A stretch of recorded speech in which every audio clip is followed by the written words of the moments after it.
All right, well, let's talk about these rule changes that were adopted today by the National Football League. And actually, one of them I actually don't like, and it's the one that you would be surprised at because it's not the tush push. Okay. Well, first of all, I think it's stupid that the NFL is like seriously considering getting rid of the tush push. Like, Well, it's going to happen. Sadly, it is going to happen. This thing got tabled to May because the NFL is going to ban it in May. I would bet significant money that you will not see a brotherly shove during the 2025 NFL season. It doesn't matter because the Eagles will find another way to invent a creative play and they'll still get yards on a QB sneak. But Howie Roseman today was very adamant and went into that room and defended the brotherly shove and said, there is no statistical evidence. Nobody has ever got injured on the play. And the NFL immediately clapped back and said, well, there is going to be an injury one day. And when that injury happens, someone's spine is going to shrink, is basically yeah, what they said. yeah, So that tells me the NFL is like, we don't give a rip. We are going to find a way to ban this play. yeah. And it's all because of the Green Bay Packers. They're the ones that put this on. Well, But the NFL has been trying to do it. The Packers just jump started it. I told you this like a month ago. The funny one to me is Sean McDermott is out there going, it's a dangerous play. Bro, you run the same exact freaking play. yeah, and the Bills are oftentimes more successful than the Eagles with the Well, no, that's not true. Do you remember the AFC Championship game? Because all they do is run their version of it, the bobsled to the left. Philly has, by the way, they have a offset tackle sweep to it. They have a pass off it. It's not just the brotherly shove. We have a full formation of plays that we run off of it. Yeah. So, but I want to go to the overtime rule. This is the one. You may disagree with me, but I hate this rule. And Really? I hate it. And let me explain to you why. Yes, please. The NFL is a violent sport. We all acknowledge that, right? We all acknowledge that for 60 minutes, these guys are putting their body on the line. I didn't like the rule when they had, if a field goal gets in, you get the ball back. And if, the team scored a touchdown or a defensive score, the game is over. I think overtime in the NFL, in the regular season, postseason's fine, they can both get the ball. In the NFL regular season, overtime should be sudden death. We don't want these guys who have already been for 60 minutes or more going out there playing another possible 10 minutes just to tie, which now the likelihood of a tie, in my opinion, is more likely if both teams are going to get the ball, especially if they both score. And on top of that, there is data out there. You can look it up.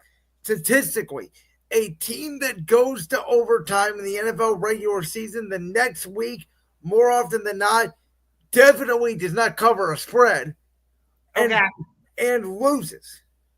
So I do hear you on that, but at the same time, like at the start of every game, you do the coin toss, heads or tails, and that's how they do it at the start of overtime too, heads or tails.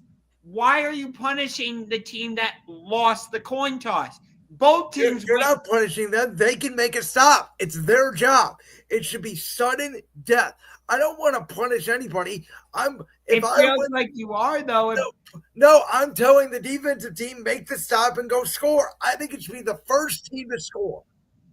So whether it's a field goal or a touchdown. Whether it's a safety, whether it's a 1 point run out of the back of the end zone, make up the score. Whoever scores first should win the game because we don't need these guys playing 70 minutes of violent war, especially let's say they go to overtime on a Sunday night or a Sunday game and they got to turn around and play a Thursday game, for example. We already know Thursday night football, statistically, the product isn't as good because these guys don't have enough time to recover. Now we're going to add the likelihood of them playing more minutes because it's more likely that these overtimes are going to take the majority of the 10-minute period when both teams are guaranteed to get a possession.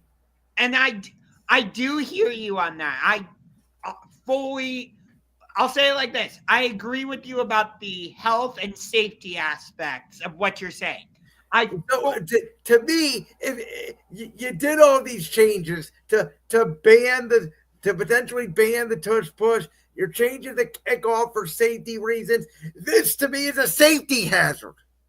And I do agree with you to a certain extent, but it's like at the same time, if you just make it sudden death, while I understand that you're telling the defense you need to make a stop, it's like both teams played the game in regulation. Why not give both teams a chance to possess the ball? Like back in 2014, the Broncos played the Seahawks in Seattle in a rematch of Super Bowl 48. Game went to overtime.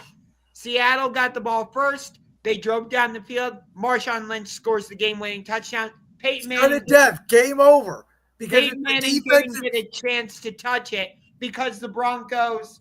But that's the Broncos' fault. I mean, that's the way I look at it. That's your fault. Make the stop. But you're going to punish I'm not punishing the Broncos. The Broncos could have made a play. That could have been a different game. But it's like both teams went to overtime. So yeah, both teams went to overtime. Seattle scored. That overtime is literally in the name, right? Overtime. Right. Like in soccer. The only thing I know about soccer is overtime is they start it immediately. Whoever scores, they don't stop play. It's just fate, sudden death. Whoever scores, scores. No time limit. Game over. That part, hockey's like that too, by the way, right? I know it's a little bit different because obviously both teams, and I know the game is different, but if you score, you don't say, okay, other team, you get to go down the ice and have, shootout style, even though we're still in overtime to go match it up. That part is true, yes. In the NHL, overtime is sudden death. I will give you that one. So, and here's the other thing. So they say that, this kickoff rule now that they're doing, right? That pushing it back to the 35-yard line is going to increase kicks. And the likelihood of it is that 70% of touchbacks or kickoffs, now, are going to result in returns. I don't think there was I've said this last year. You probably remember me saying this. I don't think there was anything wrong with the dynamic kickoff itself. I thought the idea was there to get more returns because when we actually had returns, the kickoff was working. Instead of moving the touchback to the 35-yard line, because these guys have such big legs and, once you're going to pooch kick it, which means every kick is going to look the same now, instead of moving the touchback up 5 yards, I would have put the kicker back 5 yards. I kind of enjoyed the dynamic kickoff. It showed that the NFL watches the other leagues. Yeah, you and I were the only two people in sports media who didn't completely dismiss this kickoff. Yeah, and I enjoyed watching it. And like you said earlier, they're doing this because I think they're partially doing this because of the whole safety aspect of it. I never understood how the kickoff was a non-safe play. I understood the onside kick. I never understood the kickoff being unsafe. I don't know. I understood the onside kick because guys were so close together. Theoretically, you could get smashed, which we'll see if they ever do change the idea of you get a 4th and 15 or a 4th and 20 instead of an onside kick. That's probably coming here down the line in a year or two. But I believe that was on part of these memes, but it got tabled. It got tabled. So I don't know. I don't see how you're going to force more teams. I know 35-yard line is really good field position, but what are kicker or punters going to do now? Is every kick going to look the same where they're going to pooch kick it into the landing zone? That might be what they do, yeah. The other rule, did you see what they're doing with measurements now? I do, and I'm a technology guy, but this is stretching it a little bit. There's something I like about the chains. There's something old school in me about bring out the chains and measure. You know how many iconic moments in NFL history is a coach or a player staring down the line at the chain and seeing it's a first down? Yeah. I mean, they're not going to be dismissed. Like that'll be, I believe, a secondary option. They said if the technology fails, and who knows how accurate this technology is. It kind of reminds me of AI and Chat GPT. Like it's here all of a sudden, and I think it's here more. And I know the UFL has used it and they're trying it out, and I get it, but I don't know. That's a wait and see for me. Yeah, I agree with you. It's crazy how like we don't even know what the schedule is for the NFL. I'm going a little bit rogue here, but just stick with me. It's crazy how we don't even have a schedule yet. We're in that kind of weird part of the. We got 3 weeks till the draft. Yeah, we're in that kind of. I don't want to call it dead zone. Well, no, we're not in the dead zone. The dead zone is June, right before training camp. Right. I don't know what to call this period of time between. We're in the holding pattern between free agency and the draft. That's what it is. And it's crazy how like we've got NBA playoffs coming up. MLB opening day just happened. And yet what is dominating the airwaves? The NFL. Even with the Final Four about to happen, both in men's and women's college basketball. Even with the NBA playoffs and Stanley Cup playoffs on the horizon, it's still the NFL dominating everything. By the way, in speaking of the schedule, did you hear what the NFL has taken over Christmas? They are doing a triple header. I'm laughing at the NBA. The NBA did it to themselves. They really did. Like the NBA put up horrible the last good NBA Christmas game, I have to say, was Cavs Warriors here in 8 years ago. Yeah, the one here in Cleveland I'm talking about when Kyrie hit that last second shot. Honestly, the only thing that can save the NBA in terms of Christmas, and I'm not saying this because I'm a Cavs fan, but if we get a Cavaliers-Celtics matchup on Christmas, whether it's in Cleveland or in Boston, I think that could potentially save the NBA on Christmas. I really do.